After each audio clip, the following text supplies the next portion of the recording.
ফকিন্নির বাচ্চা, তোর সাহস কি করে হয় আমাকে ধাক্কা দিয়ে কাদামাটিতে ফেলে দেওয়ার? সরি সরি আপু, আমি বুঝতে পারি নাই। আসলে আমাকে ওই কুকুরটা আমার পিছনে লাগছে, ওর থেকে বাঁচার জন্য দৌড়াতে গিয়ে আপনার সাথে ধাক্কা লাগছে। আয়ান কথা শেষ হইতেই কুকুরটা এসেই ঘেউ ঘেউ করলে নদী ভয়ে উঠে লাফ দিয়ে আয়ানকে জড়িয়ে ধরে বলতে লাগলো, আমাকে বাঁচা, না হইলে তোর খবর আছে। আয়ান নদীর স্পর্শে দাঁড়িয়ে গেল। আয়ান কুকুরটাকে সরানোর চেষ্টা করতে লাগলো। কুকুরটা আরো বিগড়ে গেলে আয়ান নদীর হাত ধরে দৌড়াতে লাগলো। একটা গুলির ছিপার ভেতরে দুজনে ঢুকে পড়ল। নদী ভয়ে আয়ানের বুকে মুখ লুকালো। আয়ান এদিকে সেদিকে তাকিয়ে দেখতে লাগলো কুকুরটা চলে গেছে নাকি আছে। কুকুরটাকে এদিকে আসতে দেখে আয়ান নদীর হাত ধরে বলে, দৌড় দেন, ওই দিকে আসছে। আয়ান নদীর হাত ধরে দৌড়ে যেতে লাগলো। হঠাৎ করে সামনে যেতে একটা রুম ঢুকে পড়ল। রুমে ঢুকে দরজা লাগিয়ে দিল। নদী বলে ওঠে, ওই ওই দরজা লাগালি কেন? তোর মতলব বেশি ভালো না। রেপ করব? আমার কাছে আসলে আমি খুন করে ফেলবো। কুকুর দেখে যেভাবে ভয়ে আমাকে জড়িয়ে ধরেছিলেন, এতে বোঝা যায় খুন করার মতো সাহস আপনার নাই। আয়নের কথা শুনে নদী তোতলাতে তোতলাতে বলে, তুই তুই নিজেও তো ভয় পেয়ে আমাকে নিয়ে এখানে আসলি। তো জানেন যে কুকুরের ভয়ে দুইজন এখানে লুকিয়েছি, তারপরও আমাকে বলেন কেন? তোর মতলব ভালো না? বড় বোন হয়ে ছোট ভাইকে যা ইচ্ছা বলতে পারি, এখানে রেগে যাওয়ার কি আছে? আমি আবার কোন কালের ছোট ভাই হইলাম? নদী কিছু বলতে যাবে তখন কয়েকজন মানুষজন দরজা ধাক্কা দিতে লাগলো। আয়ান নদী চমকে গেল। নদী বলে উঠে, কে?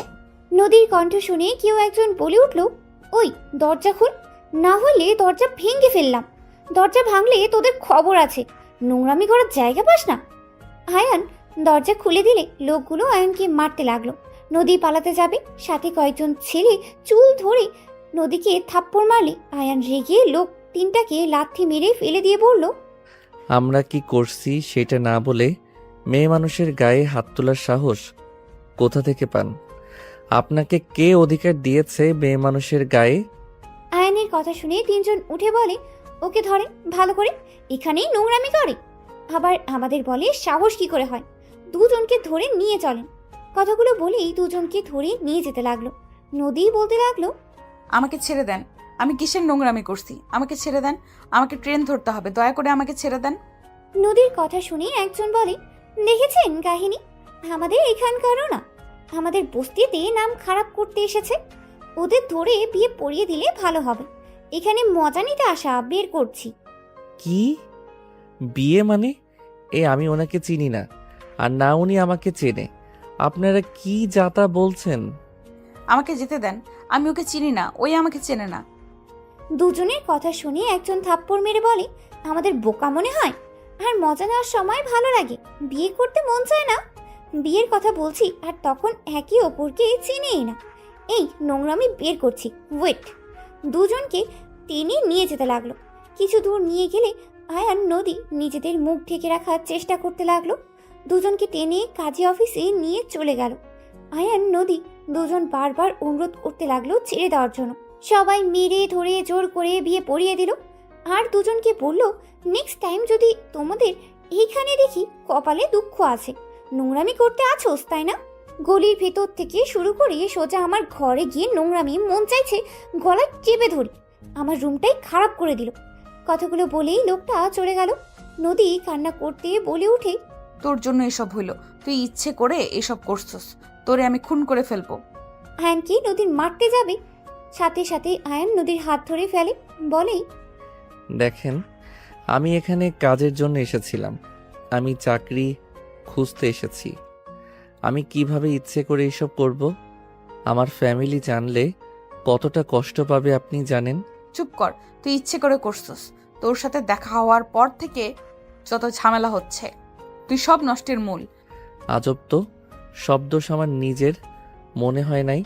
আপনাকে বলছিলাম আমাকে জড়িয়ে ধরতে, নিজেই জড়িয়ে ধরে এখন আমার উপরে দোষ চাপাচ্ছেন। দেখেন, এখানে আমারও দোষ নাই, আপনারও নাই। কাজী অফিসে বসে থাকবেন নাকি? আমি এখন বাসায় যাব, কিভাবে আমার ট্রেনও ছেড়ে দিয়েছে 10 মিনিট আগে। আপনি এখানে কেন এসেছিলেন? এক ফ্রেন্ড দেশের বাইরে গেল, ওর সাথে দেখা করতে এসেছিলাম। বাহিরে চলেন, ওনারা বিয়ে করবে। আয়ান নদী কাজে অফিস থেকে বের হয়ে গেল। নদী বাইরের একটা বেঞ্চিতে বসে কান্না করতে লাগলো। আয়ান বলে ওঠে, কান্না কেন করেন? আপনি আপনার ফ্রেন্ডদের বাসায় যান, সকালে ট্রেনে চলে যাইয়েন। আমার ফ্রেন্ড এখানে হোটেলে উঠেছিল, ওই অলরেডি বের হয়ে গেছে। ও তাহলে আর কি, হোটেলে খুঁজেন, রুম পেলে চলে যান। আপনাকে দেখে তো বড়লোক মনে হচ্ছে। অহংকার তো বড় লোকদের মতো। কি বললি? আমি অহংকারী? কই না তো। মজা করবি না, বিপদের সময় মেজাজটা খারাপ করিস না। এখানে বসে না থেকে চলে যান। কোথায় যাব এই রাতে? হোটেলের রুম পাওয়া যাবে নাকি? খুঁজে দেখলে তো আর সমস্যা নাই, তাই না? যান, উঠেন, সময় নষ্ট না করে যান। তুই কোথায় থাকবি? আমি ছেলে মানুষ, যেখানে ইচ্ছে থাকতে পারবো। আপনি যান। আমার ব্যাগটা মনে হয় ওই রুমে আছে। ব্যাগটা তো দেখছি না। চলেন, ব্যাগ নিয়ে আসি। হুম। নদী আয়নের সাথে যেতে লাগলো। ওই গলি দিয়ে ঢুকে লোকটার রুমের সামনে গিয়ে নক করলে লোকটা দরজা খুলে বলে, ওই কিরে, তোরা দুজন এখানে কেন? ব্যাগটা? আয়ান রুমের ভিতরে ঢুকে ব্যাগটা নিয়ে নিল। ব্যাগ নিয়ে নদীকে বলে, চেক করেন সব ঠিক আছে নাকি। নদী ব্যাগ চেক করে দেখে ওর টাকা নেই। নদী বলে ওঠে, সব ঠিক আছে, বাট টাকাগুলো নাই। নদীর কথা শুনে লোকটা দুজনকে ধাক্কা দিয়ে বের করে দিয়ে বলে, তোদের টাকা কোথায় ফেলছিস সেখানে গিয়ে খোঁজে, এখান থেকে যা। কথাটা বলেই দরজা লাগিয়ে দিল। আয়ান দরজায় ধাক্কা মারতে যাবে, নদী বলে উঠে, থাক, বাদ দাও। এখানে ঝামেলা করলে আমাদের বিপদ, যেহেতু আমরা এখানে নতুন। ওই টাকা নিয়েছে। আমি জানি, বাট ঝামেলার দরকার নেই, কার্ড দিয়ে টাকা বের করতে হবে। নদী আয়ানকে টেনে নিয়ে গেল। আয়ান নদীকে নিয়ে সোজা কার্ড থেকে টাকা তুলতে নিয়ে গেল। আয়ান বাইরে দাঁড়িয়ে থাকলো। নদী টাকা বের করে বাইরে আসলে আয়ান বলে, আপনি তাহলে চলে যান, হোটেল খুঁজতে আমি চলে গেলাম। কোথায় থাকবে তুমি? স্টেশন যাব, ওইখানে আমার জন্য বেস্ট হবে। তুমি তো হোটেলে উঠতে পারো। গরিব ঘরের সন্তান আমি, হোটেলে থাকার মতো টাকা আমার নাই। আপনি যান, আমি আসছি। আয়ান চলে যেতে নিলে নদী পেছন থেকে ডাক দিয়ে বলল, তুমি চাইলে আমার সাথে যেতে পারো। 2টা রুম নিব, স্টেশনে থাকা ঠিক হবে না। বলার জন্য ধন্যবাদ, বাট আমি যেতে পারবো না। তুমি চাইলে আসতে পারো, আর এখন তো তুমি আমার হাজবেন্ড হয়ে গেছো। তুমি না মানলেও তুমি আমার হাজবেন্ড, আর মানলেও এটা অস্বীকার করা যাবে না। তাই তুমি আসতে পারো, সকাল হইলে যার যার পথ ধরলে হবে। না, আমার জন্য টাকা নষ্ট করতে হবে না। আমি স্টেশন থাকতে পারবো, আর এইটা আমার অভ্যাস আছে, আগেও থেকেছি, তাই চিন্তা করবেন না। আপনি চলেন, যান। আয়ান হাঁটতে লাগলো। নদী আয়ানের পেছন পেছন যেতে লাগলো। আয়ানের ফোন বেজে উঠলে আয়ান ফোন রিসিভ করে কথা বলতে লাগলো। আয়ান বেশ কিছু দূর গিয়ে পেছনে তাকাতেই দেখে নদী। আয়ান নদীকে দেখে বলে, কি ব্যাপার, আপনি এখানে? আমার ক্ষুধা লাগছে, চলো রেস্তোরাঁয় যাই, দুজন খেয়ে আসি, বিল আমি দিব, চলো। দেখো, একা একটা মেয়েকে রেখে চলে যাওয়ার কিন্তু ঠিক না। হোটেলে যদি রুম না পায়, তখন আমি একা কোথায় যাব? আপনি আমার সাথে এত ভালো ব্যবহার কেন করছেন? আপনিও জানেন আমাদের বিয়েটা দুর্ঘটনায় হয়ে গেছে, এখানে আমরা কেউ মানি না। সো সেখানে আপনি এত ভালো ব্যবহার করেন না তো। আমি মেয়ে মানুষ, একা থাকা সম্ভব না। এখানে তেমন কিছু চিনি না। এখানে বখাটে ছেলেরা ধরলে আমি কি করব? রাতটা একটু আমার সাথে থাকলে কি তোমার অনেক বড় ক্ষতি হয়ে যাবে? আমাকে ভয় লাগছে না নাকি? আমি যদি আপনার সাথে উল্টাপাল্টা কিছু করি তখন কি করবেন? তুমি তো হাজব্যান্ড হও, আর আমার মনে হয় না তুমি ওইরকম কিছু করবে। দূর, বারবার হাজব্যান্ড বলবেন না তো। ওকে, সরি, বাট চলো যাই। আরে মনে করো আমি ট্রিট দিচ্ছি। রেস্তোরাঁ যেতে পারবো না, পাশে ওইদিকে অনেক ভাতের হোটেল আছে, যদি খেতে পারেন তাহলে আমার সাথে আসেন। ওকে। নদী আয়ানের সাথে যেতে লাগলো। আয়ান খুঁজতে খুঁজতে একটা হোটেলের ভিতরে চলে গেল। আয়ান নদীকে বুঝতে গিয়ে নিচে সামনে বসলো। ওয়েটার আসলে আয়ান বলে, কি কি পাওয়া যাবে? আয়ানের কথা শুনে বলে ওঠে, খিচুড়ি, মাংস, রুটি, ভাত, ডিম ভুনা, ছোট মাছ, বড় মাছ, যেই দেখান। আয়ান নদীর দিকে তাকিয়ে বলে, কি খাবেন বলেন? সব দিন 2 প্লেট করে। কি বলেন, এত খারাপ কে খাবে? তুমি খাবা? আমিও খাই না। আমাকে খিচুড়ি আর ডিম ভুনা নিয়ে এসে দেন। আর আপনি কি কি খাবেন সেটা বলে দেন। আমাকেও তাহলে খিচুড়ি ডিম ভুনা দেন। সাথে মাংস নিয়ে আসেন। আয়ান অর্ডার দিয়ে ফোন বের করে। কল রিসিভ করলে ওই পাশ থেকে একজন বলে ওঠে, তুই কোথায় রে? তোর আঙ্কেল অনেক চিন্তা করছে, এখন তো আসলি না। আব্বুকে বলো আমি ট্রেনটা ধরতে পারি নাই, সকালে ট্রেনে চলে যাব। আচ্ছা, তুই কোথায় থাকবি? দেখি। আচ্ছা রাখ বাই। আয়ান কল কেটে দিল। খাবার আসলে আয়ান মাংস ডিম নদীর দিকে এগিয়ে দিল। নদী বলে ওঠে, আমি তো মাংস অর্ডার দিই নাই, তুমি দিয়েছো, তুমি খাও। আপনার জন্য করছি, আপনি খান। আমি একা খেতে পারবো না। আমি কিছু শুনতে পারছি না। আয়ান কথাগুলো বলে খাওয়া শুরু করলো। নদী আয়নের দিকে দিতে গেলে আয়ান রাগী লুক নিয়ে তাকালে নদী মাঝখানে রেখে ডিম দিয়ে খেতে লাগলো। আয়ান নদীর প্লেটের এক সাইডে রেখে ঠেকে দিলে মাংস। নদী বলে ওঠে, এটা কি করলে? খান, বেশি কথা বলেন না। তুমি হা করো, আমি খাওয়াই দিই। একটু খেয়ে দেখো কেমন লাগে। আমার অ্যালার্জি আছে, আপনি খান। ও আচ্ছা। নদী খেতে লাগলো। দুজন খাওয়া শেষ করে নিলে আয়ান বলে ওঠে, আরও কিছু খাবেন? পেটে জায়গা নাই, তুমি খাবে কি? না, আমারও পেট ভরে গেছে। নদী আয়ান উঠে পড়লে নদী বিল দিতে যাবে। আয়ান ওয়ালেট থেকে টাকা বের করে বিল দিয়ে দিলে। নদী বলে ওঠে, এইটা কি করলে? চলেন। আমার প্রশ্নের উত্তর দাও। মানুষজন তাকিয়ে আছে, এখন থেকে চলেন। আয়ান চলে যেতে নিলে নদী আয়ানের পেছন পেছন যেতে লাগলো। নদী আয়ানকে বলতে লাগলো, আমাকে বিল দিতে দিলে না কেন? তোমার কাছে তো বেশি টাকা নেই, তাহলে কেন এরকম করলে? মায়া মানুষের টাকা দিয়ে খাবো আমি? So funny. শুনেন, আমার সামর্থ্য অনুযায়ী আমি খাওয়ানোর চেষ্টা করছি। আর আপনি আমার স্ত্রী হয়ে গেছেন, সেখানে আপনার টাকায় খাওয়া আমার পক্ষে সম্ভব না। আর আসল কথা, আমি কারো টাকায় খাই না, নিজের ইনকামের ভিতরে সব কিছু করি। তাই এই বিষয় নিয়ে কোনো কথা শুনতে চাই না। স্ত্রী কি পর হয় নাকি যে তাদের কোনো কিছু নেওয়া যাবে না? বিপদে যদি স্ত্রী তার স্বামীর পাশে নাই থাকতে পারে, তাহলে কেমন স্ত্রী হইলাম? আপনি সম্পর্কটা অন্যভাবে নিয়ে যাচ্ছেন। আপনি ভুলে যাইয়েন না, আমাদের এই বিয়ের মধ্যে থাকা সম্ভব না। আজকে রাত পর্যন্ত আপনার সাথে থাকা, সকাল হইলে দুইজন আলাদা পথ। আচ্ছা, শুনে দেখি কম টাকায় কোনো রুম ভাড়া পাওয়া যায় নাকি? আয়ান কম ভাড়ায় হোটেল খুঁজতে লাগলো। কোনো জায়গায় খালি রুম পাইলই না। নদী বলে ওঠে, আমি যেখানে নিয়ে যাই সেখানে যাবে, বেশি কথা বলবে না। আপনি একা থাকেন গা, যান। চলো তো। নদী আয়নের হাত ধরে টেনে দামি হোটেলের সামনে চলে গেল। ভিতরে গিয়ে রুম একটা পেয়ে যায়। আয়ান বলে ওঠে, তাহলে তো হয়ে গেল। আপনি যান, আমি চলে যাই। কথা কম বলো, চলো। নদী আয়নের হাত ধরে চাবি নিয়ে যেতে লাগলো। আয়ান নদীর হাতের দিকে তাকিয়ে থেকে যেতে লাগলো। রুমে চলে গেলে নদী বলে ওঠে, থাকো, আমি ফ্রেশ হয়ে আসি। আর খবরদার এখান থেকে চলে যাবে না। আমি চলে গেলে ভালো হইতো, আপনি একটু বুঝেন। রিল্যাক্স। আবার কোনোদিন দেখা হইলে ভাড়া অর্ধেক অর্ধেক দিও, তাহলেই হয়ে যাবে। নদীর কথা শুনে আয়ান বলে ওঠে। ওকে। নদী ওয়াশরুমে চলে গেল। নদী ফ্রেশ হয়ে আসলে আয়ান চলে গেল। আয়ান ফ্রেশ হয়ে সোফায় বসে পড়ল। নদী বলে ওঠে, ওকে, শুয়ে পড়ো, আমার অনেকটা টায়ার্ড লাগছে। ওকে, শুয়ে পড়েন।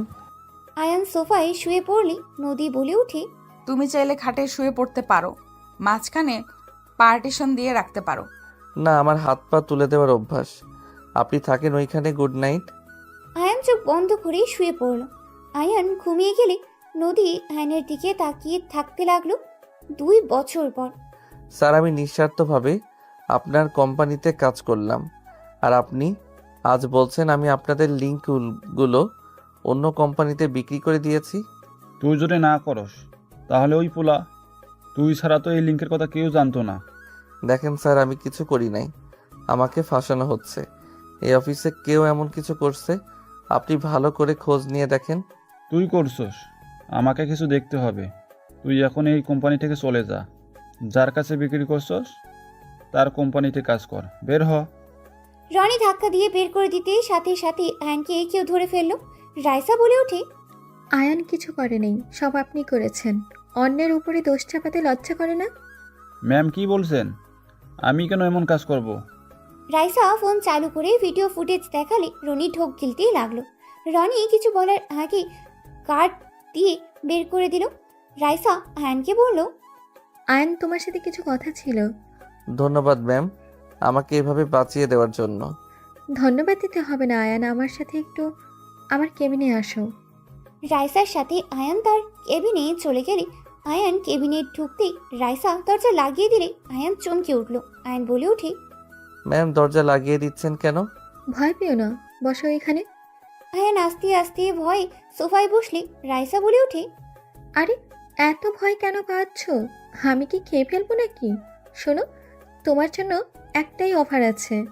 কি অফার ম্যাম? তুমি তো এতিম, তাই না? হুম। আমাকে বিয়ে করবে? রাইসার কথা শুনে আয়ান লাফ দিয়ে উঠে পড়ে বলে, ম্যাম কি বলেন? আরে সিরিয়াসলি না, তুমি 3 মাসের জন্য আমার হাজবেন্ড হবে। আমার ফ্যামিলির সামনে শুধু আমার হাজবেন্ড হয়ে থাকবে। এর বিনিময়ে যত টাকা চাও আমি সব দিব, শুধু 3 মাস আমার হাজবেন্ড হয়ে থাকতে হবে। ম্যাম এসব কি বলেন? আপনি আপনার ফ্যামিলিকে কেন ঠকাবেন? আমি ঠকানো কাজের ভিতরে নাই। আপনি অন্য কাউকে দেখেন। আয়ান, আমার ব্যাপারটা বোঝো। আমার বয়ফ্রেন্ড এখন খুব ব্যস্ত, ওই দেশে আসতে তাও 1 বছরও লাগতে পারে। এতদিন আমার ফ্যামিলি কখনোই আমাকে রাখবে না। যদি স্বামী নিয়ে যায় তাহলে ওরা রাগারাগি করলেও আমাকে অন্য কারোর সাথে বিয়ে দিবে না। আমি আমার বয়ফ্রেন্ডকে ছাড়া কাউকে বিয়ে করতে পারবো না। প্লিজ তুমি আমাকে সাহায্য করো। ম্যাম, ফ্যামিলিকে ঠকানোর মতো জঘন্য কাজ আমি করতে পারবো না। আপনি আমাকে ক্ষমা করে দেন। আপনি অন্য কাউকে দেখেন, আমাকে দয়া করে ছেড়ে দেন। আয়ান, আমার বয়ফ্রেন্ড একমাত্র তোমাকে বিষয় করেছে। ওয়েট, আমি তোমাকে ওর সাথে কথা বলিয়ে দিই, তাহলেই বুঝতে পারবে। রাইসা কল করতে লাগলো। কল রিসিভ করলেই রাইসা বলে ওঠে, জান, তোমাকে যে আমার এক এমপ্লয়ের কথা বলতাম, তুমি যাকে বাঁচাতে আমাকে কাছে ভিডিও ফুটেজ দিলে, তুমি একটু ওর সাথে কথা বলো। ওই ছেলেটা রাজি না। না, ওই রাজি হতে চাচ্ছে না। তুমি এটুকু বোঝাও না। আচ্ছা, ওর সামনে ফোনটা ধরো।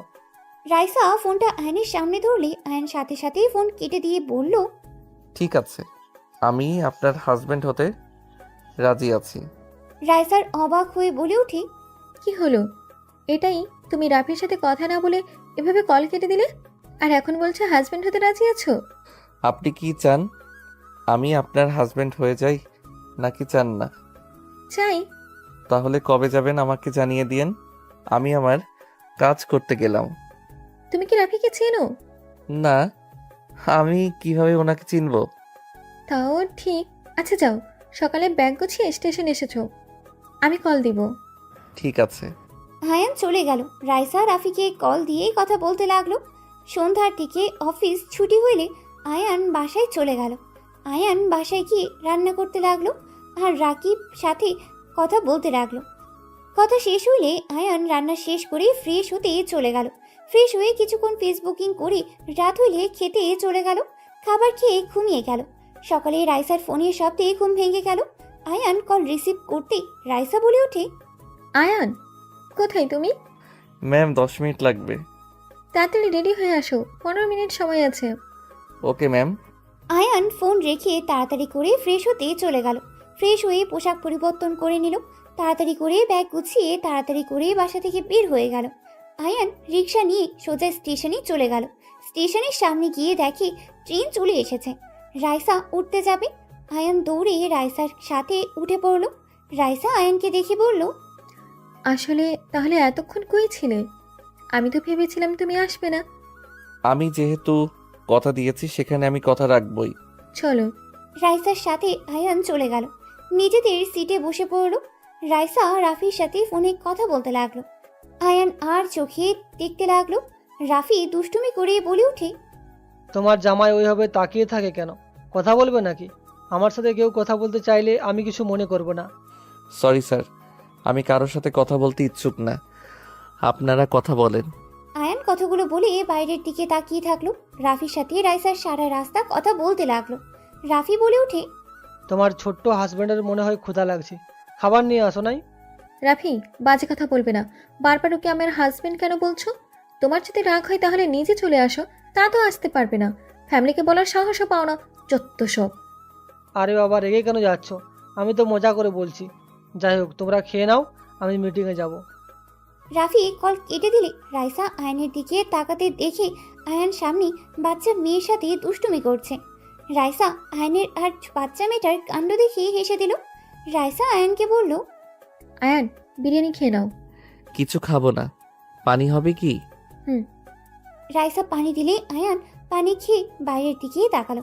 রাইসা বিরিয়ানি খেতে জোর করলে আয়ান খেতে রাজি হলো না। রাইসা বলে ওঠে, কি সমস্যা তোমার?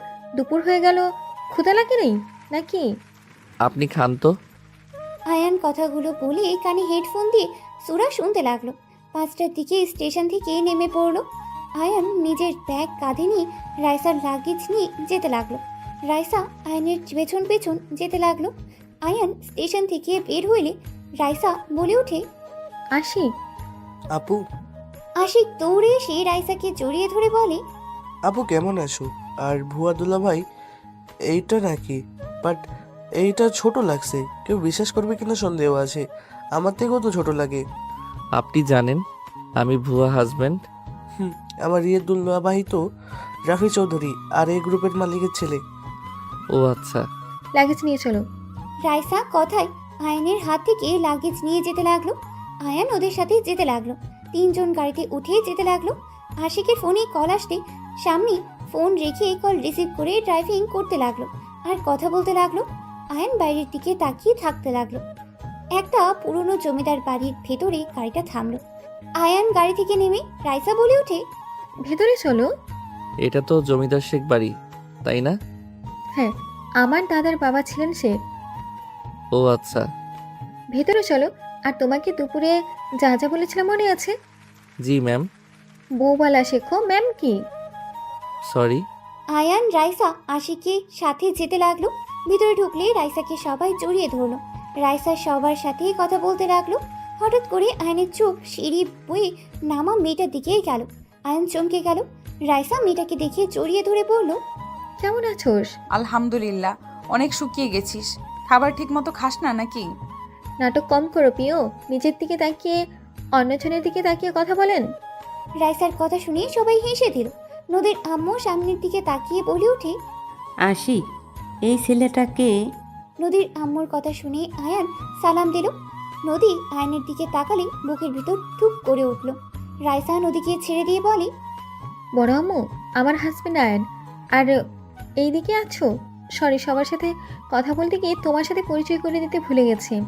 রাইসার কথা শুনে নদী কয়েক পা পিছিয়ে গেল। সাথে সবাই থমকে গেল। রাইসার আম্মু বলে ওঠে, আমাদের না জানিয়ে তুই বিয়ে করে ফেলেছিস? উপায় ছিল না আম্মু। তোর দাদু, আব্বু, চাচুরা জানলে কি হতে পারে ভাবতে পারছিস? আর তুই কিভাবে আমাদের না জানিয়ে বিয়ে করলি?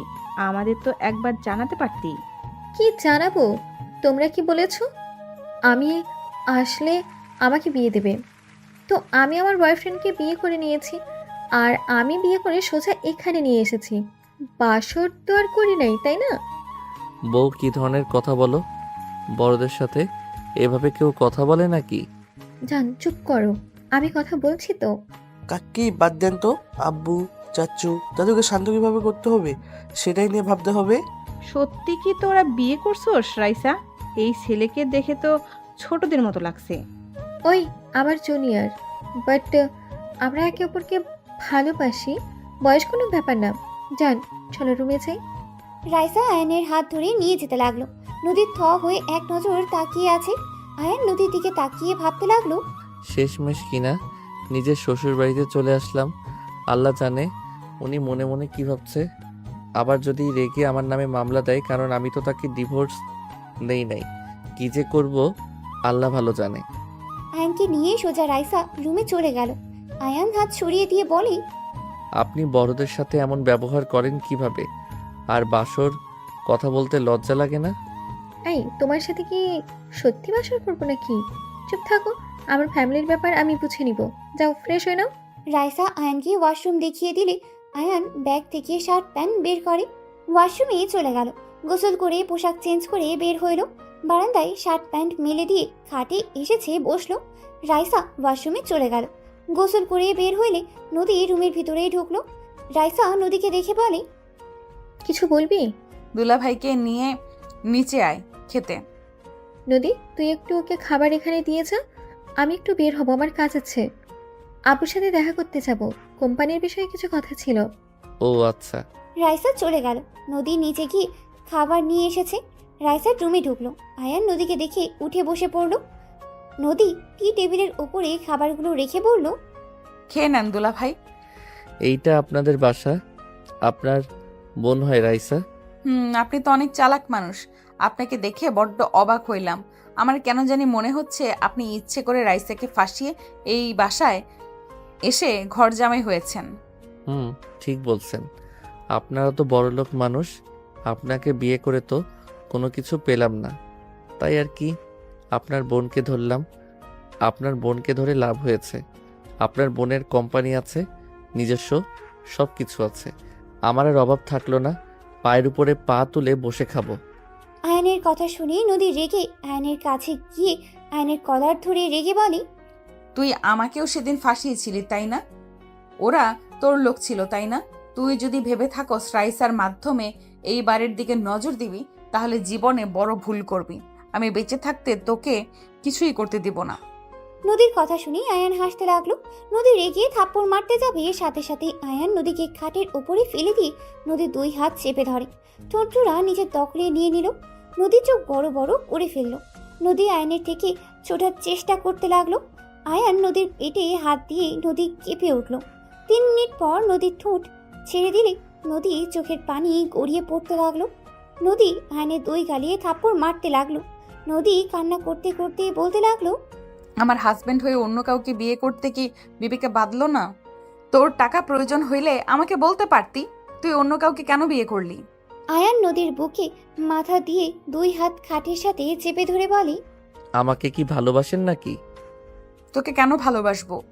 এই জন্য বলে এতদিনে মানুষ চেনা যায় না। এই জন্য বলে একদিনে মানুষ চেনা যায় না। তুই এত খারাপ, সামান্য টাকা সম্পদের জন্য আমার কাজিনকে বিয়ে করে এই বাড়িতে আসলি। তুই সব চেনার পর কেন আমার সাথে যোগাযোগ করলি না? যোগাযোগ করলে তো আমি তোকে ফিরিয়ে দিতাম না। যা টাকা লাগে, যা দরকার আমি তোকে দিতাম। নদী কথাগুলো বলে অচরে কান্না করতে লাগলো। আয়ান বুকের ওপর থেকে মুখ তুলে ঠোঁটে আলতো করে কিস করে, চোখের পানিগুলো ঠোঁট দিয়ে চুষে নিতে লাগলো। নদী কেঁপে কেঁপে উঠতে লাগলো। আয়ান বলে ওঠে, আপনি তো আমাকে ভালোবাসেন না, তাহলে আপনার থেকে কিভাবে কিছু চাইতাম বলেন? উল্টা আপনি আপনার ফ্যামিলিকে দিয়ে আমাকে মারতেন, তাই আপনার বোনকে বেছে নিলাম। ছাড় আমাকে, আমার বোনকে নিয়ে সুখে থাক, আমাকে ছেড়ে দে। নদীর কথা শুনে আয়ান হাত ছেড়ে দিয়ে নদীর উপর থেকে উঠে পড়লো। নদী উঠে ওড়না ঠিক করতে লাগলো আর কান্না করতে লাগলো। আয়ান উঠে সোফায় বসে খাবার খেতে লাগলো। নদী অছরে কান্না করতে লাগলো। আয়ান বলে ওঠে, খাবার খাইছেন দুপুরে? তুই খা, তোর শ্বশুর বাড়িতে খাবার জন্মের খাবার খা। জন্মের খাবার আবার কেমন দেখা যায়? লুচ্চা বদমাইশ। ও লুচ্চা বদমাইশের মতো দেখা যায়। কুত্তা বিড়াল, তোকে আমি খুন করে ফেলবো। যাক বাবা, আমি আবার কি করলাম? শ্যালিকা কান্না বন্ধ করে পাশে এসে বসো। কুত্তা, আমি তোর স্ত্রী, তুই আমাকে শালিকা কোন হিসেবে বলস? থুপকু, বড় বউ আসো, একটু কাছে বসো তো। চুপ কর। নদী বের হয়ে যেতে নেবে, তখন আয়ান নদীর দিকে যাবে। সাথে সাথে আশিক এসেছে পরে। আয়ান সোফায় বসে খাবার খেতে লাগলো। নদী বলে ওঠে, দুলা ভাইয়ের কাছে থাক, কিছু লাগবে কিনা। ওকে যাও, আমি দেখছি। নদী চলে গেল। আশিক খাটের ওপরে বসে বলতে লাগলো, তোমার বাসা কোথায়? তোমার ফ্যামিলিতে কে কে আছে? স্যার, এখানে কেন এসেছি ভালো করে জানেন। আমার বাসা কই, আমার ফ্যামিলিতে কে কে আছে এসব বলতে আগ্রহ না, আপনাদের কাজ হইলে হলো। পরিচিত দিতে কি সমস্যা শুনি? কোনো কাহিনী করে ভাগবে নাকি? আপনার যেইটা ভাবার ভাবেন, আমি কোনো কিছুর উত্তর দিতে বাধ্য না। আয়ান কথাগুলো বলে খাবার খেতে লাগলো। খাওয়া শেষ হলে হাত ধুয়ে পানি খেয়ে উঠলে সাথে সাথে আশিক বলে ওঠে, চলো ঘুরতে যাই। রুমে একা একা কি করবে? কোথায় যাবেন? চলো আমার সাথে। আয়ান আশিকের সাথে নিচে নামতে লাগলো। আশিক বলে ওঠে, আম্মু আমরা বের হচ্ছি, আপু আসলে বলে দিও। আশিক আয়ান চলে গেল। নদীর আম্মু বলতে লাগলো, যাই বলিস, রাইসার কিন্তু রুচি ভালো আছে। ছেলেটা দেখতে মাশাল্লাহ আছে। মানুষের ভিতরে ধরানো যাবে।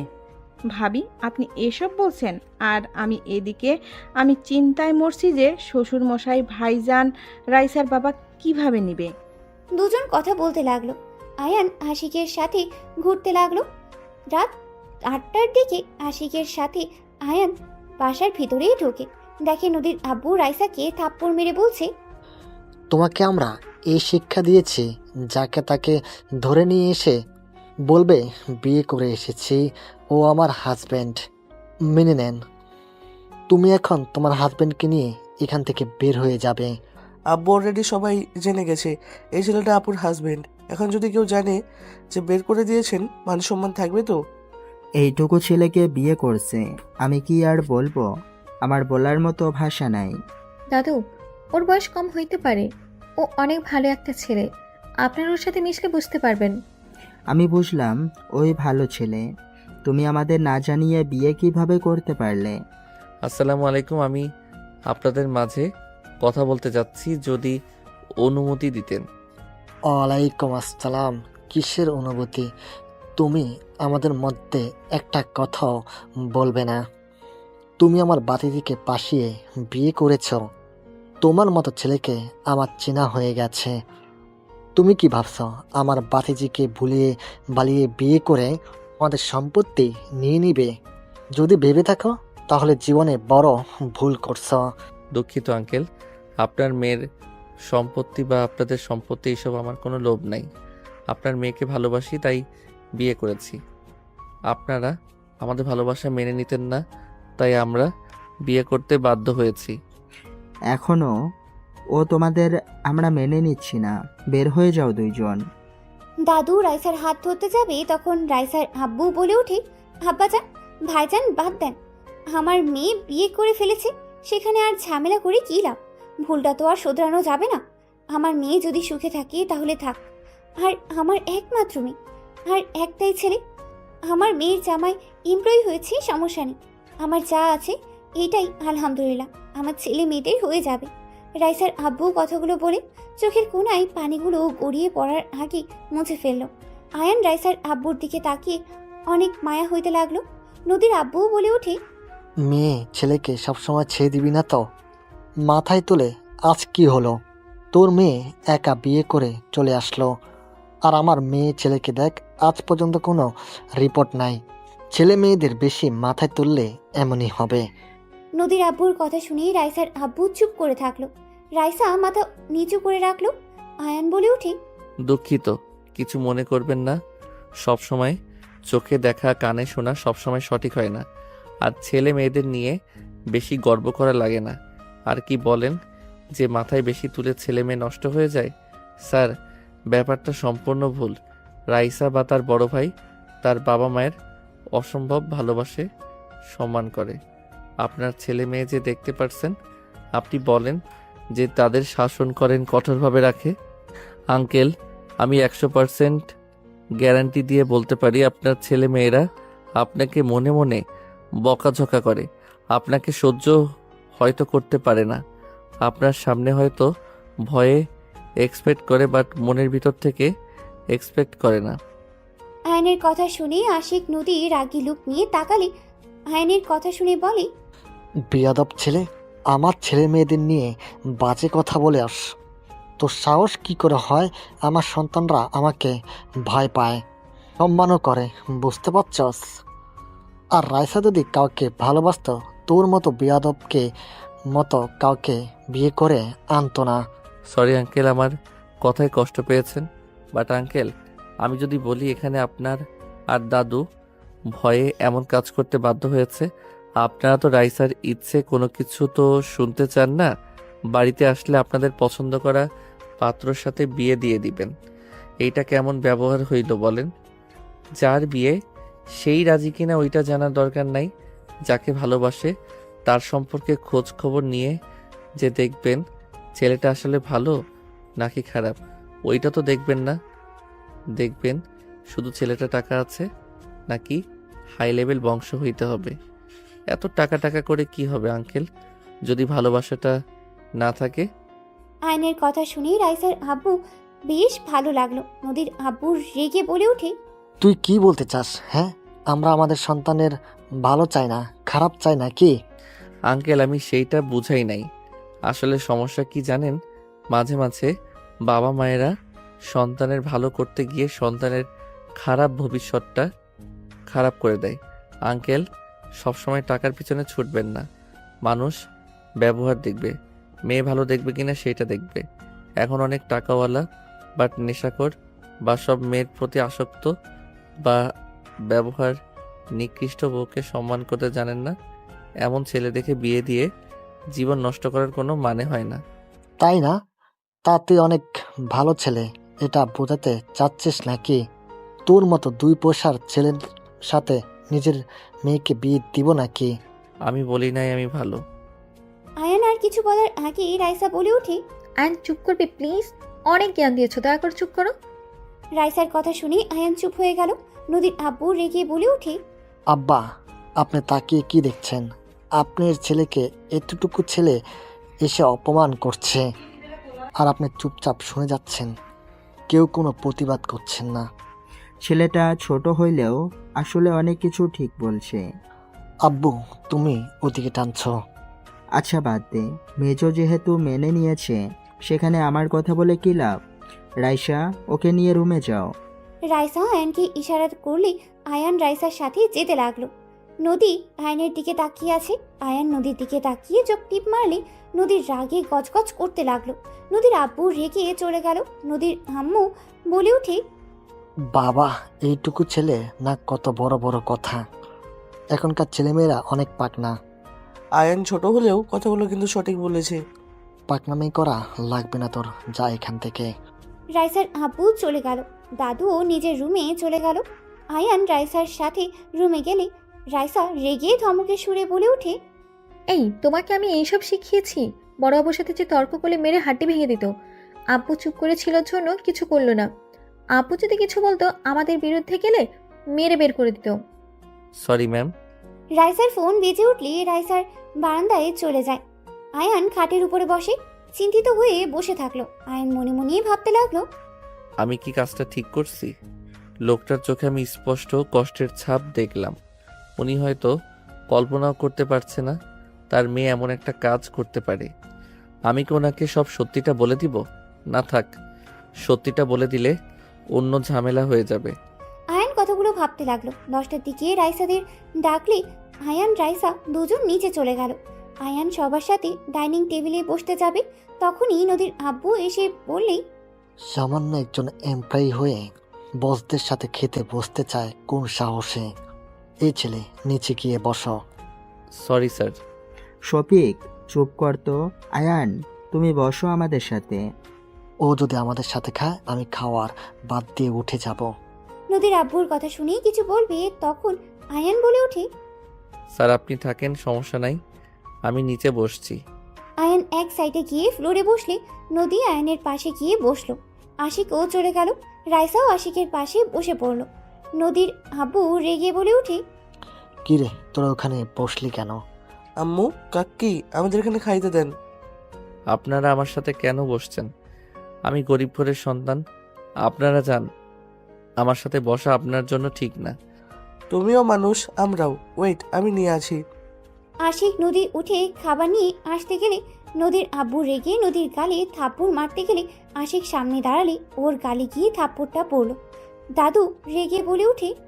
আমার দাদু ভাইদের গায়ে হাত তোলার সাহস তোকে কে দিল? ওদের মতো থাকতে ওদের দে সব কিছু জোর করে চাপিয়ে দেওয়ার চেষ্টা করিস না। আব্বাজান, প্লিজ, আপনি আমাদের মধ্যে নাক গলাবেন না। একজন তো ধরে নিয়ে এসেছে বস্তির টোকাইকে, আবার এটা যে কি করবে সেটাই ভেবে পাচ্ছি না আমি। এত বড় সাহস, আমাকে বলস আমি নাক গলাই? দাদু নদীর আব্বুর কথা সহ্য করতে না পেরে বুকে ব্যথা উঠে গেল। আয়ান দৌড়ে গিয়ে দাদুকে ধরে ফেলল। নদী দাদুকে ধরে বলতে লাগলো। দাদু কি হলো? আপনার অনেক ব্যথা করছে, আপনি শান্ত হন। আব্বু, আপনি এটা কি করলেন? আপনি জানেন দাদুকে রাগানো যাবে না, তারপরও আপনি সেই কাজটাই করলেন। নদীর আব্বু থমকে গেল। তাড়াতাড়ি করে দাদুকে ধরতেই রাইসার আব্বু হাত সরিয়ে দিলে আয়ান দাদুকে কোলে তুলে নিয়ে বলি। ওনাকে হসপিটালে নিয়ে যেতে হবে, এভাবে এখানে রাখা যাবে না। আশিক আয়ানের সাথে ধরে নিয়ে যেতে লাগলো। আয়ান আশিকের পেছন পেছন সবাই যেতে লাগলো। নদীর আব্বু চোখ দিয়ে পানি পড়তে লাগলো। আয়ান গাড়িতে তুলে দিল। নদী রাইসা ওর দাদুকে ধরে কান্না করতে লাগলো। আয়ান ড্রাইভারের কাছ থেকে চাবি নিয়ে ড্রাইভিং করতে লাগলো। আশিক আয়ানকে রাস্তা চিনিয়ে দিতে লাগলো। আয়ান হসপিটালের সামনে গিয়ে থামিয়ে তাড়াতাড়ি করে আশিকের সাহায্য নিয়ে দাদুকে নিয়ে হসপিটালে চলে গেল। নার্স এসেছে, দাদুকে নিয়ে চলে গেল। নদী রাইসা কান্না করতে লাগলো। আয়ান নদী রাইসাকে বসিয়ে দিয়ে বলতে লাগলো, দুইজন কান্না থামান, কিছু হবে না। আল্লাহর কাছে দোয়া করেন। আর এইভাবে কেউ কান্না করে নাকি? কান্না থামান তো। দাদুর কিছু হয়ে গেলে আমি কার সাথে আবদার করব?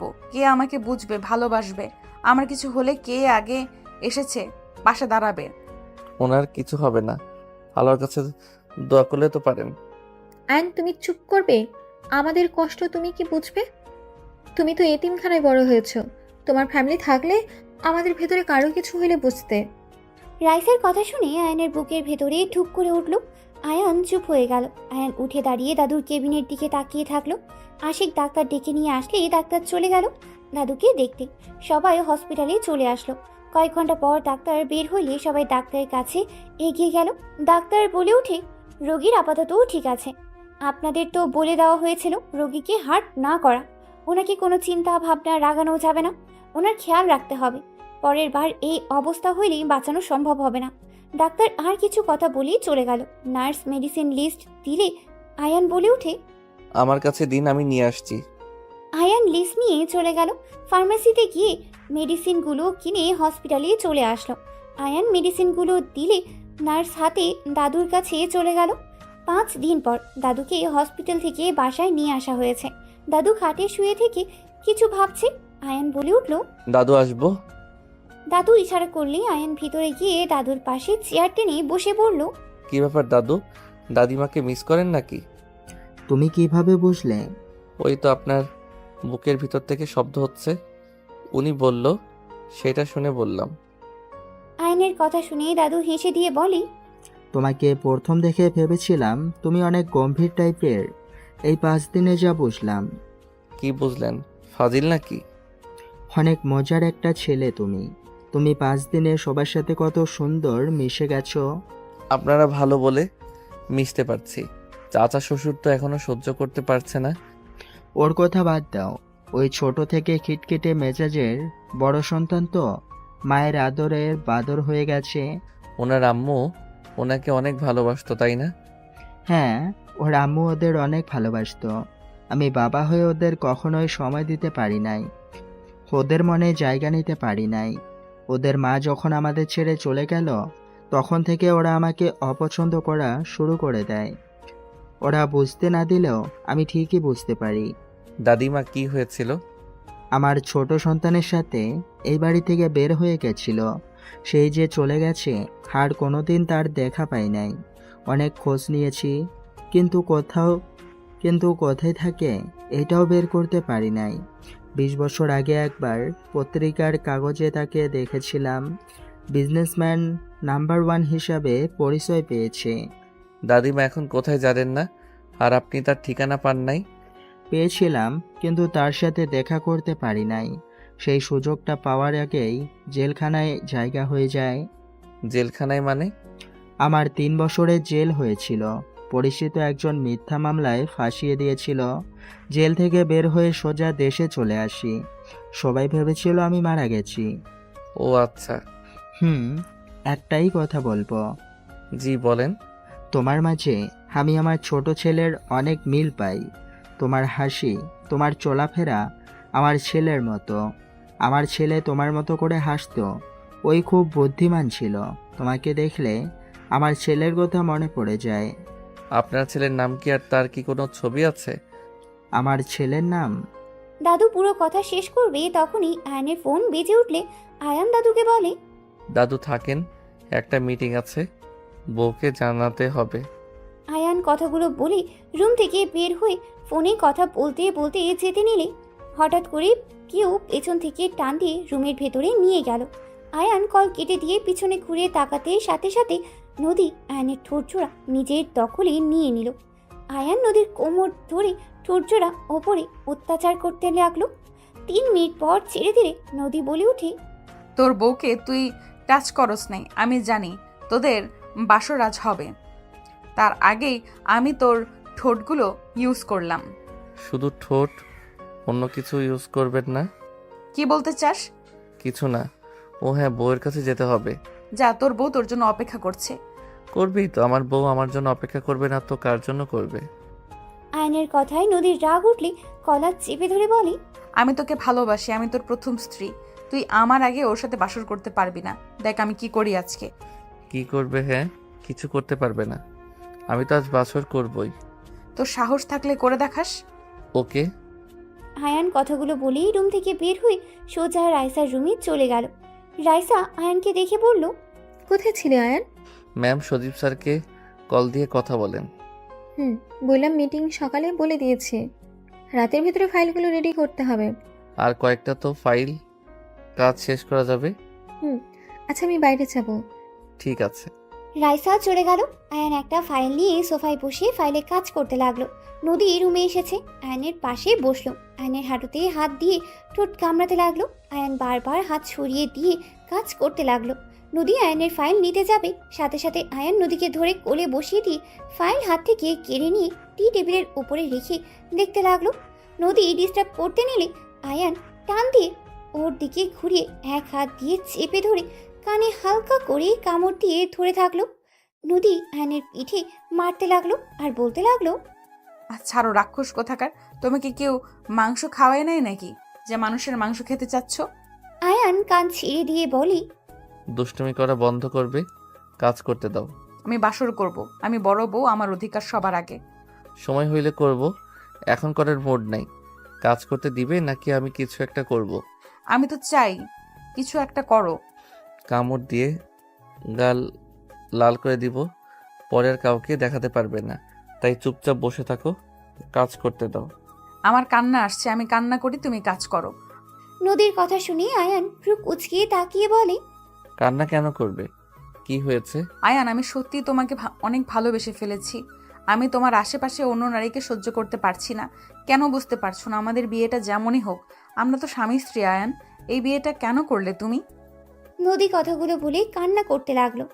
আয়ান নদীকে কোল থেকে নামিয়ে দিলে নদী বাচ্চাদের মতো আয়ানের শার্টের সাথে নাকের পানি মুছতে লাগলো আর কান্না করতে লাগলো। আয়ান নদীকে এক হাত দিয়ে সামনের মাথায় হাত বুলিয়ে দিতে লাগলো, অন্য হাত দিয়ে কাজ করতে লাগলো। নদী বাচ্চাদের মতো করে আয়ানের শার্ট টানতে টানতে কান্না করতে করতে বলতে লাগলো, কেন করলে আয়ান? তুমি বিবাহিত জানার পরও কেন তুমি রাইসাকে বিয়ে করলে? আমি তো তোমাকে ডিভোর্স দেই নাই, তুমি কেন বিয়ে করলে? তাও আবার আমার কাজিনকে। আমি কিভাবে ওকে বলবো আমার স্বামীর সাথে তুই কেন থাকোস? তোকে দেখলে আমার রাগ হয়, কষ্ট হয়। নদী কথাগুলো বলতে লাগলো আর ফুপিয়ে ফুপিয়ে কান্না করতে লাগলো। আয়ান এক হাত দিয়ে বাহুতে জড়িয়ে ধরে হাত বুলিয়ে দিতে লাগলো। নদী কান্না করতে করতে বলতে লাগলো, তুমি কি জানো না, বাঙালি নারীরা সব ছাড়তে পারে কিন্তু তার স্বামীর ভাগ কাউকে দিতে চায় না। তুমি সব কিছু জেনে কেন বিয়ে করলে আয়ান? তোমার টাকার দরকার হইলে আমার সাথে যোগাযোগ করতে পারতে। তুমি তো আমার বাসা চিনতে, সব চিনেও তুমি আমার কাছে কেন আসো নাই? আমার বোনকে বিয়ে করলে। তুমি জানো আমি তোমাকে কত মিস করছি। আমি তোমাকে নিয়ে সব সময় ভাবতাম। তুমি বিয়েটা না মানলেও আমি তো বিয়েটা মেনে নিয়েছিলাম আয়ান। নদী কথাগুলো বলতে বলতে কান্নায় ভেঙে পড়লো। আয়ান নিজের কাজ রেখে নদীর দিকে তাকিয়ে 2 হাত দিয়ে চোখ মুছে দিতে লাগলো। নদীর রেগে হাত সরিয়ে দিতে লাগলো। আয়ান জোর করে নদীকে জড়িয়ে ধরে বলতে লাগলো, কান্না থামাও, কেউ এসে যাবে। তোমার মনে কি কারোর প্রতি কোনো দয়া মায়া হয় না? তোমার মন এতটা পাষাণ কেন? আমি এমনই, আমার কারোর প্রতি মায়া হয় না।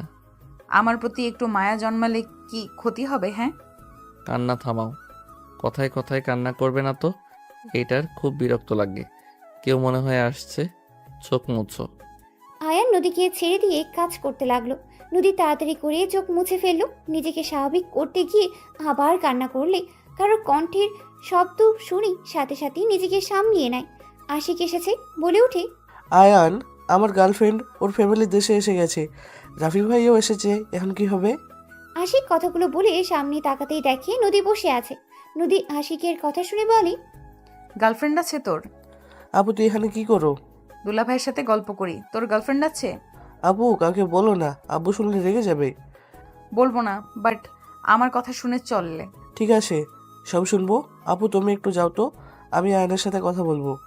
ওই দুলাভাই হয়, তুই নাম ধরে ডাকছিস কেন? অভদ্র কোথাকার। আমি অনুমতি দিয়েছি, তাই বলছে আপনি জানতো। কিসের অনুমতি? হ্যাঁ, ওকে দুলাভাই বলে ডাকবি, একদম নাম ধরে ডাকবি না। ঠিক আছে, তুমি যাও। নদী চলে গেলে আশিক আয়নের কাছে এসে বলে, আপু তো বাইরে গেছে, এখন কি হবে? ভাইয়া যদি তার বাবা মাকে নিয়ে চলে আসে, হুট করে যদি সবাই জেনে যায় যে এতদিন মিথ্যা কথা বলেছে রাইসা আপু তুমি তার হাজবেন্ড না, ভাবতে পারছো কি হবে? আমার আব্বু আরও রেগে যাবে। আপনার রিয়েল দুলাভাইকে কল করে সোজা বলেন এই বাসায় আসা লাগবে না। ভালোভাবে বুঝিয়ে বলেন, আমরা আগে সবাইকে বুঝিয়ে নেই তারপর। তাই বলতে হবে। উনি ওনার দাদুর বাড়িতে যাবে, ওইখান থেকে সোজা আমাদের বাসায় আসবে হয়তো। দাদার বাড়ি? হ্যাঁ। ও আচ্ছা। আপু কখন আসবে, কিছু বলে গেছে কি? কল দেন। কল কেটে দেয়, মনে হয় ব্যস্ত আছে। ও আচ্ছা যান, চিন্তা করেন না, কিছু হবে না, সব ঠিকঠাক হয়ে যাবে। আশিক চলে গেল। আয়ান মনে মনে কিছুক্ষণ ভেবে কাজ করতে লাগলো। রাত 10টায় রাইসা রুমে আসলে আয়ানকে বলল, আয়ান, আজকে থেকে কিছু শুনেছো? হ্যাঁ, আপনার বয়ফ্রেন্ড এখানে আসবে ফ্যামিলি নিয়ে। 3 দিন সময় আছে। ওই এখনো বলেনি, বাট ওরা ঘুরতে দেশে এসেছে। 3 দিনের ভেতরে রাফি ওর ফ্যামিলিকে জানিয়ে দিয়ে চলে আসবে। এখন আমাদের কাজ হলো যে কোনোভাবে হোক সবাইকে বুঝিয়ে বলতে হবে আমরা কেন এমন করেছি। আচ্ছা, 3 দিন সময় আছে, এর ভিতরে সব ঠিক করে নেওয়া যাবে। আর আপনি তো বলেছিলেন কাজের চাপে দেশে আসতে পারছেন না, তাহলে হঠাৎ করে দেশে কেন আসলো? আমি জানি না, শুধু বলো দেশে আসবে, 3 দিন পর আমাদের এখানে আসবে। আমার মাথায় কিছু কাজ করছে না, ওর মাথায় যে কি ঢুকে আছে কে জানে। ও আচ্ছা। রাইসা কিছু বলবে তখনই রুমি নদী ভিতরে ঢুকে বলে, রাইসা, হ্যাঁ বল। আজকে আমি তোর সাথে ঘুমাবো। অনেকদিন ধরে দুই বোন একসাথে থাকি না, গল্প করা হয় না। রাইসা নদীর কথা শুনে চমকে গেল, ঢোক গিলতে লাগলো। আয়ান মনে মনে ভাবতে লাগলো, পাগলি বউ আমার, ভেবেছে আমি ম্যামের সাথে বাসর করব। পাগলি তো জানে না আমাদের বিয়ে হয় নাই, আর তো বাসর দূরের কথা। ইয়া মানে? নদী, আমাদের তো অনেক কাজ, আগামীকাল একসাথে গল্প করব। বুঝছি, জামাই পেয়ে বোনদের ভুলে গেছিস। আমি যে তোর বোনের থেকেও বেশি কিছু, এইটা তুই ভুলে গেছিস। এখন তোর স্বামী সব, তাই না? আরে নদী, তা না, তুই ভুল বসছিস। দেখ, সত্যি আমাদের অনেক কাজ আছে। রাইসার কথা শুনে নদী মনে মনে ভাবতে লাগলো, কি কাজ আছে আমি ভালো করে জানি। আমার জামাইয়ের সাথে বাসর করাবো ভালো করে, যেইভাবেই হোক এই রুমে থাকতেই হবে, না হলে ওদের মাঝে। না না, এটা হতে পারে না। নদী কথাগুলো ভেবে বলে ওঠে, আমি কিছু জানি না, আমি এখানে থাকবো, তোর সাথে ঘুমাবো, এটাই আমার শেষ কথা। নদী কথাগুলো বলে সোজা খাটে গিয়ে শুয়ে পড়ল। আয়ান বলে ওঠে, শালিকা, তুমি তো জানো আমাদের বাসর এখনো হয় নাই। তুমি যদি থাকো তাহলে আমরা বাসর কিভাবে করব? আয়ানের কথা শুনে রাইসা রাগী লুক নিয়ে তাকালে আয়ান চোখ টিপ দিলে রাইসা কিছু বলল না। নদী বলে উঠে, দেখুন দুলাভাই, আমার বোনকে আমি অনেক ভালোবাসি। আমি এতদিন দেশে ছিলাম না, রাইসাও নিজের অফিসের জন্য ব্যস্ত ছিল। দুই বোন অনেক দিন ধরে একসাথে থাকি না, বাসর পরে করেন। বউ তো আর পালিয়ে যাচ্ছে না। আমার অনেক মনে পড়ছে রাইসাকে। আমি এখন এখান থেকে যাব না। আপনি আমার বউকে আমার থেকে দূরে রাখতে পারেন না। আইন বাদ দাও, নদী বয়সে শুধু বড় হয়েছে, এখনো বাচ্চাদের মতো আছে।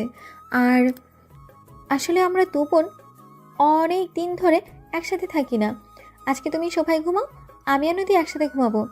বউ, তুমি শুধু তোমার বোনের কথা ভাবলে, আমার কথা তো একটু ভাবো না। রাইসা চোখ পাকালে আয়ান ইশারা করলে রাইসা বলে ওঠে, এতদিন ধৈর্য ধরেছ, আজকে রাত তো ধৈর্য ধরো। রাইসা, আমার কাছে আয়, তোর জামাইয়ের কাছে অনেক গেছস।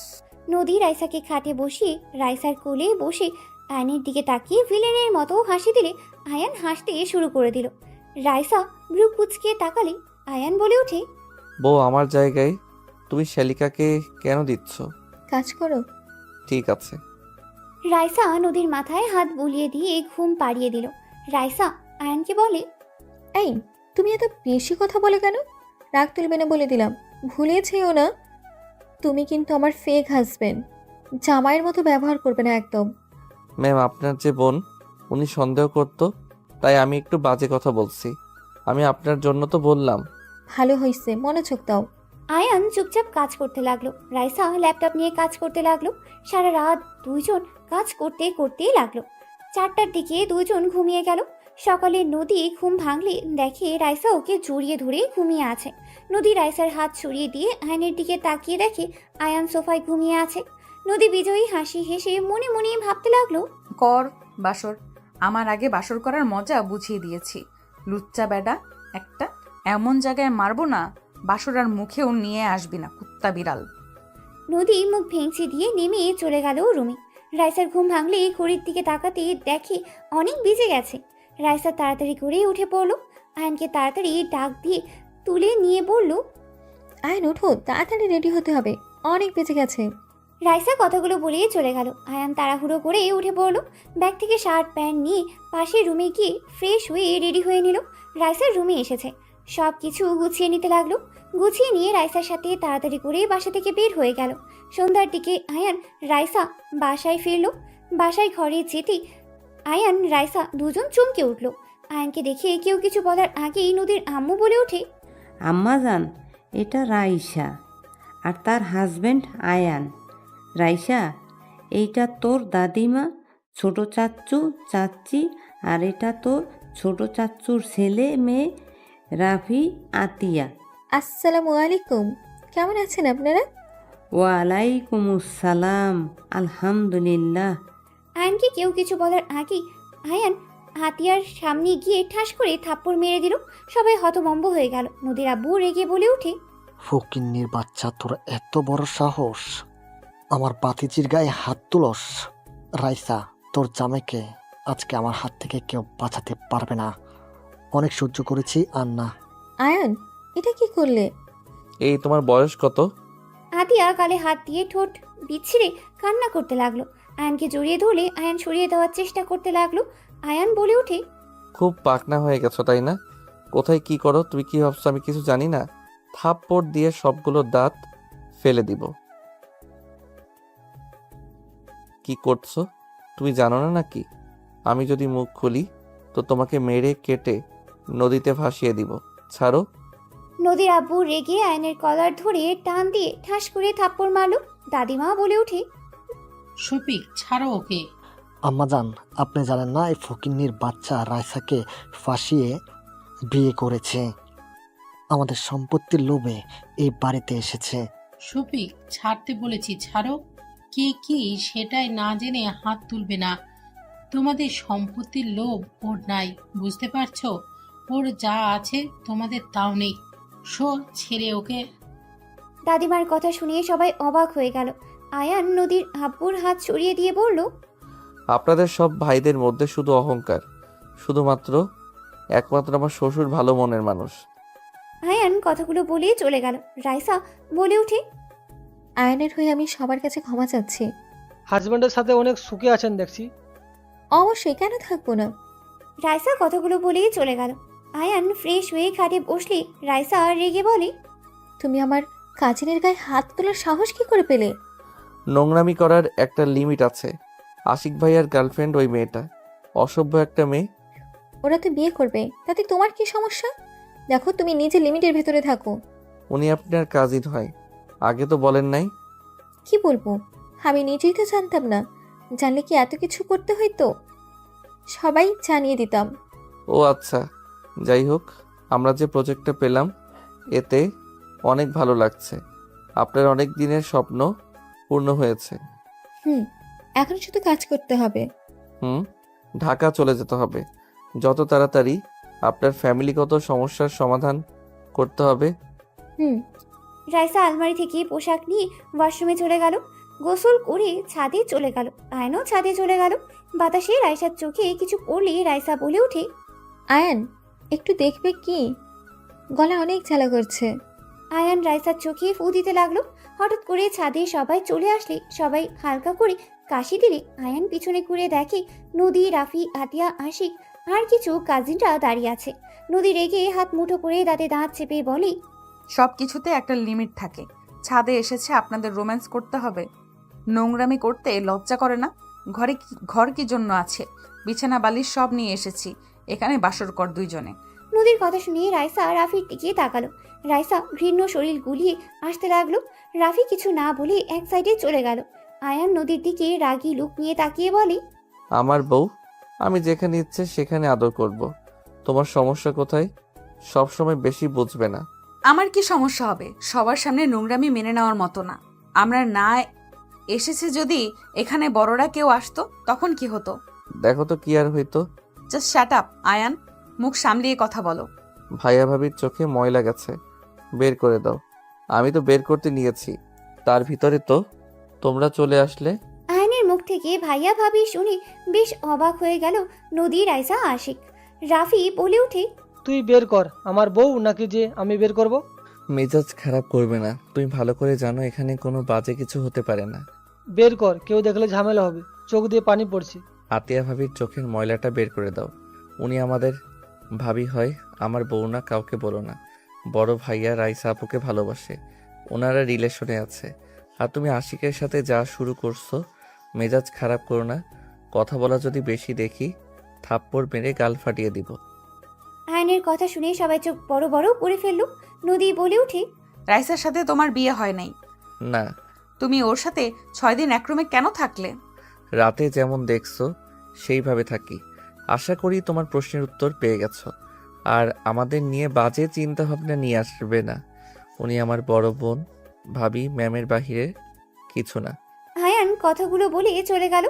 রাফি রাইসার কাছে এসেছে, চোখে ময়লা পরিষ্কার করতে লাগলো। রাইসা বলে উঠে, রাফি, তুমি কি আমাকে ভুল বুঝেছিলে নদীর মতো? তুমি কি ওটাই ভাবছিলে? আরে না, তোমার কি মনে হয় আমি তোমার রুমে সিসি ক্যামেরা রাখার কথা বললেও কেন রাখি নাই? আমি জানি আয়ান তোমার দিকে বাজেভাবে তাকাবে না। আয়ান আমার ছোট ভাই, তোমার দেওয়ার হয়। রাফির কথা শুনে নদী, আশিক, রাইসার চোখ বড় বড় হয়ে গেল। রাইসা বলে উঠে, কি বলো? আয়ান তোমার ভাই হইলে ওই বস্তিতে কি করে? আর আমাদের অফিসে এত ছোট পদে কাজ কেন করে? ওই আব্বুকে পছন্দ করে না। তোমার আব্বু যেমন তোমাদের দুই ভাই বোনকে পেরায় রাখে, শাসন রাখে, তেমন সেম আমার আব্বু। আব্বু অনেক রাগী, বদমেজাজি। আব্বু ছোটবেলা থেকে বাইরে বেশি থেকেছে। আয়ান আব্বুর ভালোবাসা তেমন পায় নাই। তার ভিতরে আবার আব্বু বাসায় আসলে আয়ানকে আমাদের তিনজনকে অনেক শাসনে রাখতো। কিছু ভুল করলে মারতো, বকাঝকা করতো। আম্মু কিছু বলে আম্মুর গায়ে হাত তুলতো। আম্মুর গায়ে হাত তোলা থেকে ওইটাই আয়ানের মনের ভিতরে আব্বুর প্রতি ঘৃণা জন্ম নেয়। আব্বুর কোনো কাজ আয়ানের ভালো লাগতো না। আম্মুকে প্রতিবাদ করতে বলে আম্মু করতো না, আয়ানকে বুঝাতো। আয়ান একদিন রেগে গিয়ে ভাঙচুর করে বলে দেয়, ওই আব্বু আম্মুর কারোর সন্তান না, ও এতিম। ওকে যদি সন্তান হিসাবে পরিচয় দেয়, সেই দিন আয়ান নিজেকে শেষ করে দিবে। সেই দিন রাতে আয়ান পালিয়ে দেশে চলে আসে। তারপর থেকে অন্য পরিচয় আছে। সেদিন কোলে নিয়ে আসলাম, তুমি তো ওকে কিছু বলো না, আর আমাকেও তো বললে না। আমি তোমাকে কিছু বললেও ওই এখানে আসতো না। তুমি ভাবি হবে দেখে তোমার সাথে এসেছে। অন্য কোনো মেয়ে হইলে তোমার সাথে কখনোই আসতো না। মানুষ ঠকানো ওর পছন্দ না। এই কাজগুলো করতেও ওই মনের সাথে হয়তো লড়াই করেছে। প্রথমে ওই রাজি হয়নি, তোমাকে দেখার পর হুট করে হ্যাঁ বলে দেয়। আমি বুঝতে পারছিলাম না, ওকে দেখে কোনো কিছু বোঝা যায় না, চাপা স্বভাবের। সবার কথা শুনে নদী থমকে গেল। নদী দৌড়ে নিচে চলে গেল। নদী রাইসার রুমের সামনে গিয়ে দেখে আয়নের আম্মু আয়নকে জড়িয়ে ধরে কান্না করতে করতে বলছে, আয়ান, আর কতদিন আমাকে এভাবে শাস্তি দিবি? তুই আমার সন্তান, তোকে আমি কারোর সামনে পরিচয় দিতে পারছি না। আয়ান, তোকে এভাবে দেখতে আমার একদম ভালো লাগছে না। সন্তানকে কষ্ট পেতে দেখলে কি কোনো মায়ের মন শান্ত থাকতে পারে বল? 2টা সন্তান আছে, তাদের নিয়ে থাকেন, আমাকে ছাড়েন, কেউ এসে পড়বে। আয়ান, রাগ অভিমান কমিয়ে আমাদের সাথে চল না আয়ান। তোর আব্বু তোকে অনেক ভালোবাসে, বিশ্বাস কর। তোর আব্বু বাহিরে রাগী, ভেতরে তার মনটা একদম নরম। তাতে আমি কি করব? ছাড়েন তো। অহংকার ফ্যামিলির সাথে আমার কোনো সম্পর্ক থাকতে পারে না। আপনি এখান থেকে যান। আয়ান কথাটা বলে ওর আম্মুকে সরিয়ে দিয়ে বারান্দায় চলে গেল। আয়ান বারান্দায় দরজা লাগিয়ে দিল। আয়নের আম্মুকে বের হইতে দেখে নদী ওইখানেই চলে গেল। 3 ঘন্টা পর রাইসা রুমে এসেছে। আয়নকে দেখে বলে, আয়ন, চলো নিচে খাবার খাওয়ার জন্য আম্মু ডাকছে। খাবো না, আপনি যান। এই, তুমি এমন কেন? ঠিক মতো খেতে চাও না? ক্ষুধা না লাগলে আমি কি করব? চলো নিচে খেয়ে নেবে। ভাইয়া আপনার উপরে রাগ করে আছে নাকি? না। আচ্ছা, তুমি আমার থেকে লুকালে কেন? তুমি যে রাফির ছোট ভাই। আমি কারো ভাই না, আমি আপনার অফিসের এমপ্লয়ি। যাই হোক, আমার সাথে চলো। রাইসা আয়নের হাত ধরে নিয়ে যেতে লাগলো। আয়ন বিরক্ত লাগলে কিছু বলল না। নিচে গেলে রাইসা আয়নের হাত ছেড়ে দিল। দুজন নিচে চলে গেল। আয়নকে রাইসা বলল, আইন চেয়ারে বসো। দরকার নাই, যেখানে বসে খাই ওইখানেই ঠিক আছে। আয়ন নিচে বসলে সবাই অবাক হয়ে তাকালো। রাইসার আব্বু বলে উঠে, ব্যাস অনেক হয়েছে, আয়ান এখানেই এসেছে, বসো। আমি তোমার শ্বশুর হয়ে বলছি, তুমি আমার কথা শুনবে না? তুমি কি মেয়ের জামাইকে মেনে নিলে নাকি? নদীর আব্বুর কথা শুনে রাইসার আব্বু কিছু না বলে উঠে গিয়ে আয়নের হাত ধরে চেয়ার টেনে বসিয়ে নিয়ে পাশে বসে পড়লো। রাইসা আয়নের পাশেই বসলো। রাইসার আব্বু বলে, আজ থেকে আমি আমার মেয়ের জামাইয়ের কোনো অপমান সহ্য করব না। আমার মেয়ে জামাই গরিব হতে পারে, বাট মনের দিক দিয়ে ওই ধনী। আর কিছু মানুষ টাকা পয়সা থাকার পরও সেই মনের দিক দিয়ে ছোট লোক। রাইসার আব্বুর কথা শুনে নদীর আব্বু রেগে গিয়ে বলে, তুই আমাকে ইঙ্গিত করে কথা বললি। দিন দিন অনেক সাহস বাড়ছে তোর। বড় ভাইকে সম্মান করতে ভুলে যাচ্ছিস, তাই না? মেয়ের জামাইকে বেশি মাথায় তুলিস না, পরে দেখবি তোকে রাস্তায় বসিয়ে দিয়ে চলে গেছে। রাইসার আব্বু বলে, আমি বাঁচবো কতদিন? আমার মেয়ে ছেলে সুখে থাকলেই হবে, এক জায়গায় থাকলেই হবে। কি হলো, তাকিয়ে আছো কেন? খেতে দাও আয়ানকে। রাইসার আম্মু সবাই খাবার দিতে লাগলো। আয়নের আব্বু রাগে নিচের দিকে তাকিয়ে থাকলো। সবাইকে খাবার দিলে খেতে লাগলো। দাদিমা বলে ওঠে, নাজ্জামাই, তুমি খাওয়া শেষ করে একটু আমার রুমে আসো তো, তোমার সাথে আমার কিছু কথা আছে। দুঃখিত, আমার কাজ আছে। আয়নের কথা শুনে নদীর আব্বু রেগে বলে, দেখ তোর মেয়ের জামাইয়ের কত বড় সাহস। আম্মা জানের মুখের উপরে বলে দেয় কাজ আছে। আম্মা জানের থেকে কি ওর কাজ আগে? আয়নের দিকে রাইসার আব্বু বলে, আয়ান, বড়রা কিছু বলে শুনতে হয়। দেখো, উনি আমার আম্মা যান, তুমি তাকে অসম্মান করাও বিষয়টা খুব দুঃখজনক। দুঃখিত। আয়ন কথাগুলো বলে নিচের দিকে তাকিয়ে থাকতে খেতে লাগলো। নদী আয়নের দিকে তাকিয়ে থাকতে লাগলো। সবাই টুকটাক কথা বলতে লাগলো। খাওয়া দাওয়া হইলে সবাই বসার ঘরে বসে পড়লো। আয়ান রাইসার পাশে বসে থেকে ফোন চালাচ্ছিল। সবাই কথা বলতে লাগলো। হঠাৎ করে আয়নের আব্বু বলে উঠে, ভাইজান, নদীকে তাহলে আমার বৌমা বানিয়ে নিতে চাই, আপনি কি বলেন? এটা তো খুব ভালো একটা সংবাদ। আমি নদীর জন্য পাত্র দেখতাম। সেখানে যদি রাফি বাবার সাথে বিয়ে হয় তাহলে তো অনেক ভালো হবে। হ্যাঁ, আমাদের মেয়ে আমাদের কাছে থাকবে। আমি এসেছি, আপনার ভাইকে বলেছিলাম, উনি বলল আপনারা রাজি না ও হতে পারেন। আরে না, রাজি কেন হবে না? আমার বাতিদির সাথে তো বিয়ে হবে, সেখানে না করার কোনো প্রশ্নই আসে না। আর এখানে বিয়ে হলে আরো অনেক ভালো হবে। আমার মেয়েকে নিয়ে কোনো চিন্তাই থাকবে না। আয়নের আব্বু আম্মু নদীর আব্বুর কথা বলতে লাগলো। আয়নের দিকে চোখ নদী তাকিয়ে আছে, রাফি রাইসার দিকে তাকিয়ে আছে। আয়ান সবার কথা শুনতে লাগলো। নদী আয়নের দিকে তাকিয়ে বলল, আব্বু, আমি বিয়ে করতে পারবো না। নদীর কথা শুনে সবাই অবাক হয়ে গেল। নদীর আব্বু হাসি মুখে বলে, নদী, সব জায়গায় মজা করতে হয় না, এখানে সিরিয়াস ব্যাপারে কথা হচ্ছে। আমি কারোর সাথে মজা করছি না, আমি বিয়ে করতে পারবো না, এটাই আমার শেষ কথা। নদীর কথা শুনে নদীর আব্বু রেগে গিয়ে গালে সজোরে থাপ্পড় মেরে বলে, তোর সাহস কি করে হলো আমার মুখের উপরে না করস? আমি তোকে রাফির সাথে বিয়ে দিব, এটাই আমার লাস্ট কথা।